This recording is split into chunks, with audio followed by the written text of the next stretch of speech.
Here at 11:15, before you go to bed, let's go back to WHAS 1119 photojournalist Aspen Hester inside our mobile weather SUV. They showed us South Louisville bus routes just earlier. And where have you moved, Aspen, right now? Where are you showing us? That road doesn't look too bad.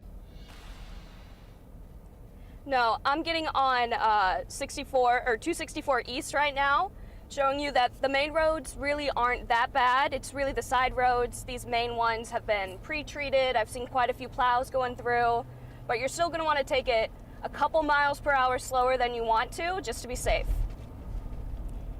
So for the morning, when you were looking at some of those main routes, does it appear that any of those routes are going to get any kind of treatment between now and when the buses arrive in the morning? I have really no idea about that, but they're honestly just a little wet and not too slick, but I would say still just be cautious about it. And the buses will probably be pretty good on these main roads, but the side roads are going to be dodgy.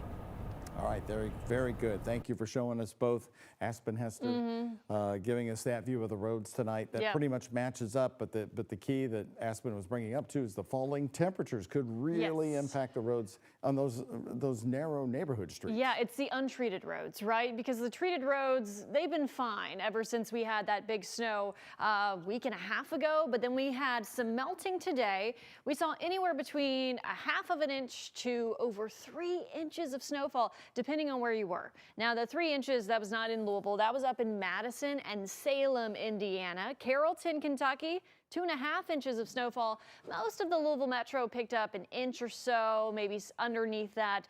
We had a lot of melting, so even though the snowfall was very impressive, it didn't amount to much, at least in the Louisville area. Some viewer photos, though. Very, very beautiful viewer photos. Very photogenic snow today. Russ and Prospect, Deanna and Madison sent in these viewer photos.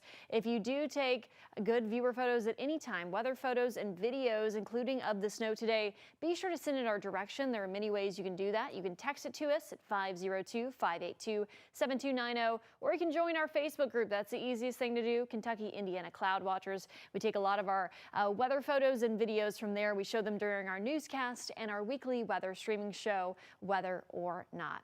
Max HD radar, the snow, the wintry mix is primarily off to our east at this point. You are seeing a few radar returns around the parkways, and what we have to watch out for tonight is any kind of patchy drizzle. And this is important because patchy drizzle can create lowered visibility, but when temperatures drop, it can create a thin layer of ice. And we have to watch that, especially for the untreated roads as we head throughout the overnight hours, because temperatures are beginning to drop. We're just above that freezing mark in Louisville. We're at 33. It's also 33 in Shepherdsville, 32 in E-Town, but we're already in the 20s in Seymour, Scottsburg, Madison, Carrollton.